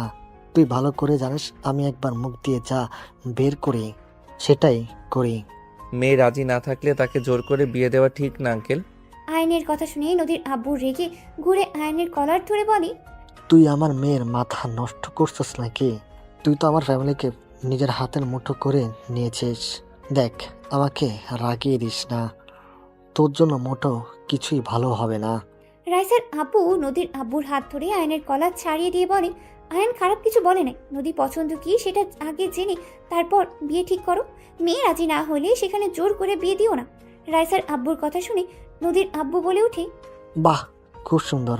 নিজের মেয়ে তো এম্পায়ারকে বিয়ে করে নিয়ে এসেছে, এখন আমার মেয়ের মাথা জামাইকে দিয়ে খেয়ে নিয়েছে, যাতে আমার মেয়ের গরিব ফকিন্নির সাথে বিয়ে হয়। আমি খুব ভালো করে জানতাম তুই যে আমাদের সন্তান আমাদের ভালো সহ্য করতে পারস না। তুই যে ভালো মানুষের মুখোশ পরে থাকস। তুই যত চেষ্টা কর, আমি আমার মেয়েকে রাফির সাথে বিয়ে দিব। নদীর আব্বুর কথা শুনে রাইসার আব্বু বলে, নদী আমার মেয়ের মতো, বলতে আমার মেয়েই হয়। আমি ওকে রাইসা এক নজরেই দেখি, কখনোই ওদের আলাদাভাবে দেখিই নাই। আমি কেন চাইবো না আমার মেয়ে ভালো থাকুক? দেখো, মেয়ে কোথায় ভালো থাকবে সেটাই আমাদের বাবা মায়ের দেখা উচিত। মিজু ভাইজান সঠিক কথা বলছে। নদী যদি রাজি না হয়, জোর করা ঠিক হবে না। বাহ, আপনি আবার সন্তানদের কথাও ভাবেন। আরে বিয়ে হয়ে গেলে তখন সব ঠিক হয়ে যাবে। ওদের কথা রাখো তো। কোনো কিছু ঠিক হবে না। আমি বিবাহিত আব্বু, আমার হাজবেন্ড আছে। বিয়ে হওয়ার পর আবার বিয়ে কিভাবে করব? নদীর কথা শুনে সবাই চোখ বড় বড় করে ফেললো। রাইসা বলে ওঠে, নদী, কি বলিস? তুই তো কোনোদিন কারোর সাথে প্রেম করিস নাই। তোকে তো কখনো ছেলেদের সাথে কথা বলতেও দেখি নাই। নদীর আম্মু, তোমার মেয়েকে সামলাও। আমার রাগ বেড়ে যাচ্ছে কিন্তু। মা মেয়েকে কি যে করব। নদী, চুপ কর। কি ধরনের কথা বলস? বিয়ে করবি না বলে দিয়েছস, হয়ে গেছে। আবার মিথ্যা কথা বলতে হবে কেন? বিয়ে করেছস। আমি মিথ্যা বলছি না, আমি আসলেই বিবাহিত। তোমার জামাইকে আর কোনোদিন তো ফোন দেওয়া দেখলাম না। তুমি তো দেশে 1 বছর ধরে এসেছো, কই কখনো তো কল দেওয়া দেখলাম না। তোমার ফোনও তো আমার কাছে 2 দিন হলো ছিল। আপু মজা করো না তো। আসলে তোর দোষ না, সব দোষ তোর মায়ের। নদীর আব্বু কথাগুলো বলি নদীর আম্মুকে থাপ্পড় মারতে যাবে, সাথে সাথেই দাদিমা হাত ধরেই গালে সজোরে থাপ্পড় মেরে দিয়ে বলল, ব্যাস, অনেক হয়েছে। আর না, কি শুরু করেছো? বাপ ছেলের এক অবস্থা, কোনো কিছু হইলেই স্ত্রীর গায়ে হাত তুলবে। এইসব কি ধরনের অসভ্য? হ্যাঁ, কথা মুখ দিয়ে বলো, কথায় কথায় হাত তোলার অভ্যাস কমাও। আম্মাজান, আপনি জানেন না এই মেয়ে আমার চোখের আড়ালে কত কি করে রাখছে।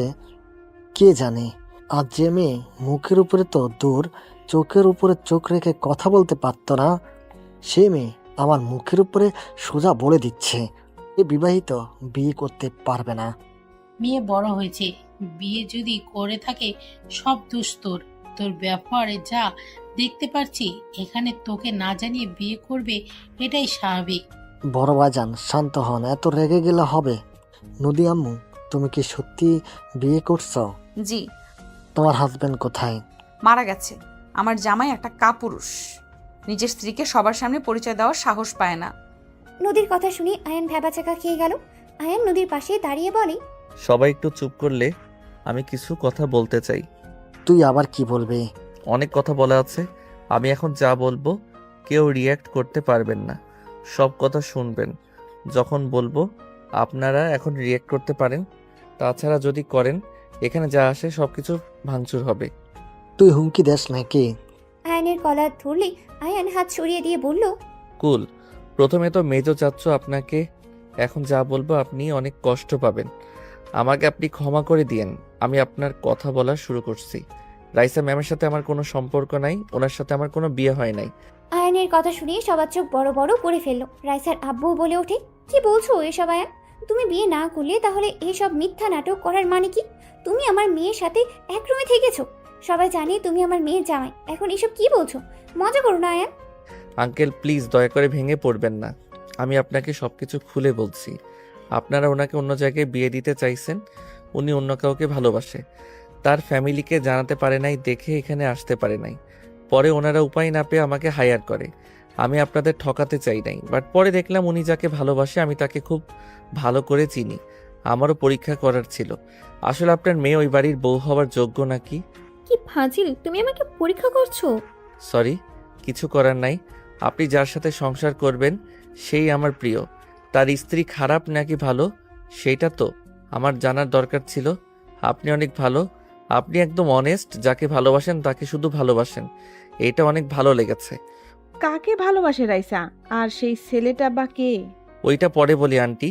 আর আরেকটা কথা বলার আছে, যেটা শুনলে বড় চাচ্চুর মাথা নষ্ট হয়ে যাবে, এমনকি খুন করতে চাইতে পারে। মানে কি? যা বলবি তাড়াতাড়ি বল। আলহামদুলিল্লাহ, ভাগ্য ভালো আমার ভাতিজিকে বিয়ে করস নাই। আপনার ভাতিজিকে বিয়ে না করলেও আমি তো আপনার মেয়েকে বিয়ে ঠিক করেছি। আয়নের কথা শুনেই সবাই থমকে গেল, চোখ বড় বড় করিয়ে তাকালো। নদীর আব্বু রেগে এই কথা চেপে ধরে বলে, খবরদার আমার মেয়েকে নিয়ে বাজে কথা মুখে নিয়ে আসিস না। কুল চাচ্চু, এত রেগে যাওয়া ভালো না। এটাই সত্যি, আমি আপনার মেয়ের হাজবেন্ড, আর আমাদের বিয়েটা আমাদের ইচ্ছাকৃতভাবে হয় নাই। তুই খবরদার আমাকে কিছুই বলবি না। তোর মেয়ের জামাই এখন আর নাই। আর মেয়ের জামাই আমি বুঝে নেব। চাচ্চু আমাকে মেয়ের জামাই হিসেবে মেনে নিলেন তাহলে? অসম্ভব। কথাগুলো বলে আয়নের মুখে আরেকটা ঘুষি মারতে যাবে, সাথে সাথে আয়নের আব্বু হাত ধরে ফেলে। নদীর আব্বুকে সরিয়ে দিয়ে আয়নের গালে থাপ্পড় মেরে বলল, তুই তো এত জ্ঞানী, এত মহান, ভালো মানুষ, এত মানুষকে বুঝোস। তুই এখন বল, তুই কি কাজটাই ঠিক করছস? তুই কাউকে কিছু না জানিয়ে বিয়ে কিভাবে করলি? আমার কথার উত্তর দে। আমি ভালোবেসে বিয়ে করি নাই যে আমি কাউকে বলবো বিয়েটা দুর্ঘটনায়ভাবে হয়েছে। আমাকে পুরো কথা বলার সুযোগ তো দিবেন। ওকে বলতে দেন দয়া করে। আয়নকে ছেড়ে দিলে আয়ন ঠোঁট মুছতে মুছতে সবকিছু খুলে বলতে লাগলো। বলা শেষ হইলে আয়ন বলে ওঠে, এভাবে আমাদের বিয়ে হয়েছে। এখন আপনারা বলেন কিভাবে কাকে জানাবো? আর আমরা দুইজন এক রাত হোটেলে থেকেছি, তারপর একে অপর আলাদা রাস্তা। এতদিন আমাদের মাঝে কোনো যোগাযোগ ছিল না। এখানে আসার পর আমি রিয়ালাইজ করি আমার বউকে আমার ভালোবাসা উচিত, তাকে আমার ঘরে তুলে নেওয়া উচিত। বিয়ে যেভাবে হোক না কেন সে তো আমার স্ত্রী। এই জন্য তো মাঝে মাঝে নদী আপুকে তোমার সাথে দেখতাম। আমি ভেবেছিলাম দুলাভাই, তাই হয়তো গল্প করতে যাই। তার মানে গতকাল আমার সাথে শুয়ে থাকার কারণ দেখতে এসেছিলে? আমরা আসলে কি করছি, আয়ন আমাকে টাচ করে কিনা এইসব দেখার জন্য শুয়েছিলে? আয়ান আমাকে বলেছিল আমার সাথে বাসর করবে, তাই আমি নিজেকে সামলাতে পারি নাই। আমার রাগ হচ্ছিল আর অনেক কষ্ট হচ্ছিল। নিজের স্বামীকে অন্য মেয়ের সাথে কোন নারী বা দেখতে পারবে, তাই আমাকে এইসব বলছিল জন্য আমি তোদের এক হতে দিব না দেখে গেছিলাম। রাইসা ফিক করে হেসে দিয়ে বলে, পাঁচিল ছেলে, আমার বোনে কিভাবে জেলাসি করাইছো কেন? কি করব, একটু দেখা লাগতো আসলে ভালোবাসে নাকি না। Just start up. সবাই চুপ করবে। যাতে যাই হয়ে যাক, আমি তোর হাতে আমার মেয়েকে দিব না। ভালো হয়েছে তোর সাথে আমার মেয়ে থাকে নাই। আমি খুব তাড়াতাড়ি তোর সাথে ডিভোর্স দিব। রাফি বাবা, তুমি তো শুনলে ওদের মধ্যে কোনো সম্পর্ক নাই, বিয়ে শুধু হয়েছে। দুঃখিত চাচু, ওদের মাঝে সম্পর্ক থাক বা না থাক, আমি নদীকে বিয়ে করতে পারবো না। শুধু নদী কেন, কোনো মেয়েকে বিয়ে করতে পারবো না। কেন, তুই আবার ছোট ভাইয়ের মতো বিয়ে করে রাখছস নাকি?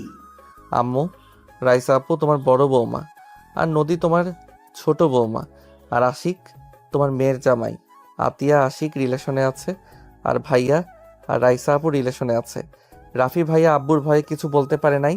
আমি বলে দিলাম, এখন তোমরা মেনে নিবে নাকি না। যদি নাও ভালো, না নিলে কিছু করার নাই। জ্ঞানী, তোমার একমাত্র মেয়ে ছেলেটা সব থেকে ভালো, আর দুইটা সেম। বুঝতে পারলাম না তোমরা যাদের ভালোবেসেছো সেইগুলো এমন কেন হয়েছে। আয়নের কথা শুনে রাইসার আব্বু বলে, আয়ান এইসব কি বলছো? ছোট ভাই, আয়ান তোমাকে আব্বু কেন বলছে? আয়ান আমার সন্তান। আয়নের আব্বুর কথা শুনে সবার চোখ ছানা বড়া হয়ে গেল। দাদিমা বলে ওঠে, হ্যাঁ, আয়ান আমার ছোট নাতি। বড় খোকা, তুই আয়ানকে যেভাবে অপমান করছস, যে ব্যবহারগুলো করছস, শুধুমাত্র আয়ানের জন্য আমি চুপ ছিলাম। আয়ান যা আছে তোর এক ভাগও তাই নেই। আয়ান চাইলে তোর কোম্পানিকে কিনে ফেলে দিলেও ওর ইনকাম কমবে না। আয়ান যদি ছোটর ছেলে হয় তাহলে ও এমপ্লয় কিভাবে হয়? আয়ান আমার উপর রাগ করে পালিয়ে দেশে আসে।